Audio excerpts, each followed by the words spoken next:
name's David Wright. I'm a licensed architect in California, and I've been involved with the North Star House since about the year 2000. And now I'm a senior citizen, and it's time for me to move on. And I'm just very proud of everything I've done here.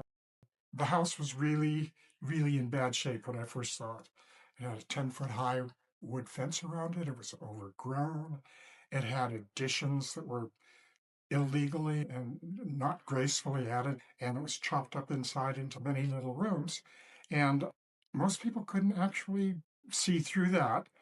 But I took a look at it and I could see what a fantastic piece of architecture it was. Right off, I knew it was kind of equal to the Bourne Cottage at the Empire Mine. And in many ways, it's more magnificent than the Bourne Cottage. This was probably, to me, the most pure example of the California craftsman style architecture there is. Because one of the credos of that is the building emerges out of the site. It's indigenous, and you use materials that are local. California craftsman style or Bay Area tradition was a fad in the late 1800s and the early 1900s. And basically what the craftsman style means is it's a revolt against industrialism. The world was moving so fast and ceramics were being replaced by mechanical systems, and everything that had been handcrafted was being taken over by industry. And this was a reaction against that. So people wanted things that were handmade, that continued the historic traditions. Architecture goes through lots of different fads. This was one that lasted about 20, 25 years. Julia Morgan got all caught up in it at the time. And when she was hired to do this building, I think it was really kind of a kismet deal. She was right out of school. She'd gone to the École des Beaux-Arts, and within, I think, a period of 5 years after graduating, got her architectural license in California, first woman to be licensed in California, and went on and on developing buildings that built her career. But at the time she designed the North Star, she was just starting her business. And so it was one of her first jobs. I think it was her second job. It's kind of a minor miracle that the building is restored to the point it is. And the biggest obstacles were figuring out what we were going to do with the place. And I think I played a large role in that, of creating a vision of what it could be. Peggy Levine was very instrumental. She and I were like Mutt and Jeff, kind of being cheerleaders, talking to everybody, saying, this is a really important building. She'd had experience with that as a youth back in New York.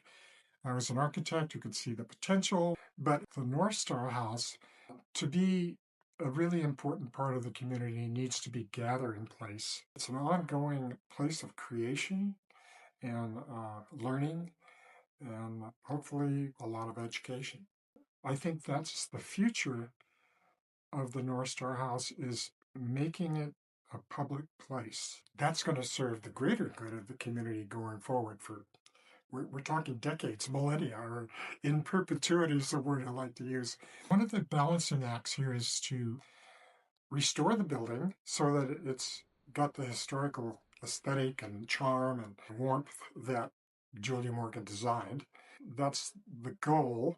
But at the same time, the challenge is doing those things involves changing the building to make it more modern and functional. And that's why the adaptive restoration process is exactly what it allows.